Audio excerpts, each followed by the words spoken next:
Vocês estão perguntando várias coisas, emendando um assunto no outro, tá legal de ver esse processo aí de perguntas, mas eu também gostaria de fazer a minha humilde, porque assim, ó... Eu quero participar disso. Também quero participar aqui dessa brincadeira.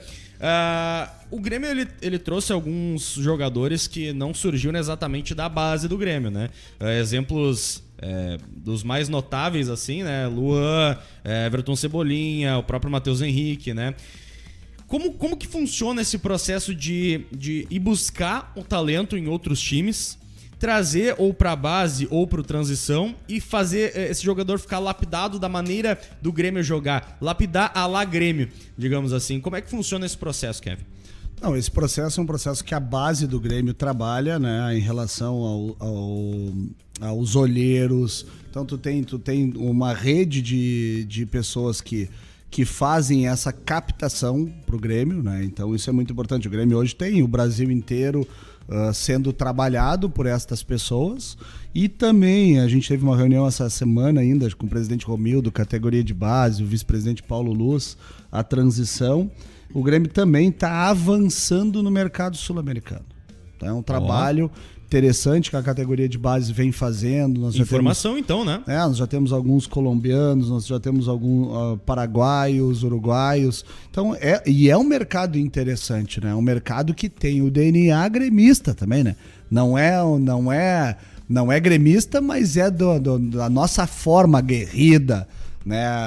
O mercado sul-americano, o atleta sul-americano, ele tem isso, né? Sim. E que ela é muito parecida com o DNA do Grêmio. E aquilo que a gente falou anteriormente, o atleta quando vem captado, seja com 16, 15, 17 anos, ele quando chega, ele é trabalhado diariamente pela comissão técnica e pela coordenação técnica. Então, isso é o dia a dia de trabalho, né? É o dia a dia no campo, é o dia a dia no treinamento, é o dia a dia de fazer esse atleta tirar tudo dele no treinamento para ele entender que ele está no Grêmio Futebol Porto-Alegrense. Então, não tem muito mistério em relação a isso. É mostrar o que é esse manto aqui para o mundo, que as pessoas hoje sabem, o Grêmio é um clube campeão mundial, e que a gente estava falando hoje com o DNA de formação reconhecido no mundo. Então, assim, o atleta da categoria de base, que ele não é formado aqui na escolinha e vem no sub-12, 13, 14, ele quer vir pro Grêmio. Muitas vezes, quando ele tem que tomar uma decisão entre Grêmio e outro grande clube do Brasil, ele tem escolhido o Grêmio. Muito pela essa gestão que tem acontecido. Porque os empresários e os atletas, eles têm a capacidade de enxergar, qual é o clube que vai me dar a capacidade de aproveitamento, de espaço num profissional, e que hoje tem uma estabilidade para pagar o seu salário em dia, que isso é fundamental no futebol. São poucos clubes que conseguem pagar o salário em dia, as premiações em dia, conforme são combinadas com os atletas. E isso o mercado sabe. Quem são os clubes que têm essa capacidade, e não é em um ano, né? São aí nos últimos anos, com o presidente Romildo e esse conselho de administração vem fazendo. E isso o mundo sabe, o Brasil sabe. Então, muitas vezes os intermediários acabam optando pelo Grêmio, às vezes até o Grêmio paga menos, às vezes, que clubes como o Flamengo, por exemplo, numa categoria de base. Mas eles não estão pensando... Mas eles não estão pensando no momento ali, no já. Eles estão pensando, por exemplo, lá na frente. O Palmeiras, que tem uma baita de um trabalho na categoria de base, só agora está aproveitando os moleques. Olha, Kevin, tu falou isso, e como é que desse patamar que o Grêmio chegou, que o Grêmio aumentou a régua, como é que faz para não perder isso? Porque, cara, não vamos longe do outro lado lá, que eles eram uma referência de base, e hoje em dia tu vê o aproveitamento da base. É óbvio que a gente não acompanha, né, eles, que nem a gente acompanha o Grêmio, mas a gente vê que deu uma queda, né, cara? Deu uma queda e hoje o Grêmio se sobressai neles, mas há alguns anos eles que estavam... Como é que se faz para se manter isso e se manter nesse nível aí tão alto que provavelmente não deve ser um trabalho simples, eu né? vejo assim que tem 2 pontos que é uma questão minha, Sim, né? Que eu sim. acho que não é nem não é uma questão só do conselho de administração, é uma questão mais individual minha, mas que tem muito isso do presidente Romildo, né? O processo que se construiu dentro do Grêmio já vinha em gestão de interiores e o Grêmio qualificou é ter pessoas técnicas na execução dos processos. Sim. Porque independente do político, do clube que estiver à frente, aqui eu não estou falando político partidário, estou falando de política institucional do clube, presidente, conselho de administração, esse trabalho do respaldo e do processo que ele existe, dificilmente ele acaba se esvaindo. Ele está consolidado nas partes técnicas de execução das políticas de futebol.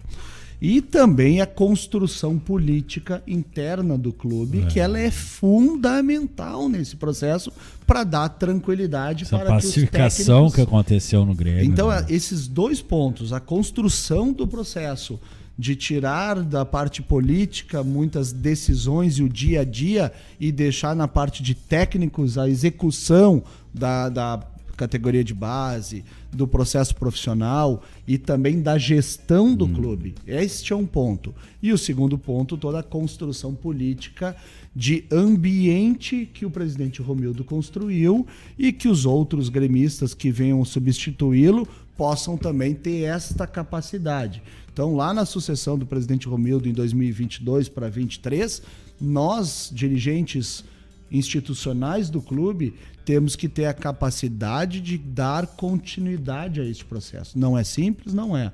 Mas eu acho que a maturidade que o Grêmio construiu ao longo dos anos, e aqui eu faço referência a presidentes do Conselho Deliberativo, que junto com o Conselho de Administração e o presidente Romildo e os seus vice-presidentes construíram. O Biderman, agora presidente, nós tivemos também lá como é que é o nome? É Raul... daqui a pouco eu me lembro, mas o Milton Camargo... Então, são pessoas que foram importantes nesse processo, porque não é só da parte do Conselho de Administração do presidente do Romildo, não é só na figura. Ele foi fundamental nesse processo. Sim. Só que se não tivesse a participação do Conselho Deliberativo... Se abraçasse...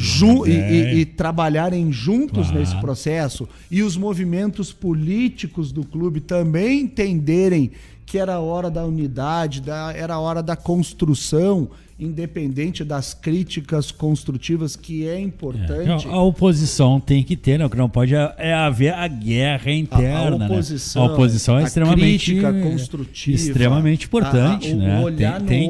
O olhar no olho e dizer, acho que vocês estão errando aqui, precisa consertar, precisa melhorar, e o Conselho de Administração ter esse entendimento, ter a humildade de escutar.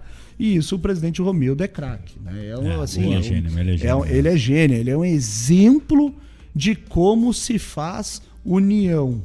E a gente tem que trabalhar a partir dele, da liderança dele e de outras lideranças, como tem do presidente do Conselho Deliberativo, os vice-presidentes, como Paulo Luz e os outros vice-presidentes que a gente tem no clube, a capacidade, junto aos movimentos políticos, de dar continuidade a tudo que está estruturado. Isso, e tá Acho muito que são bem, os 2 maravilha. pontos que eu considero fundamental.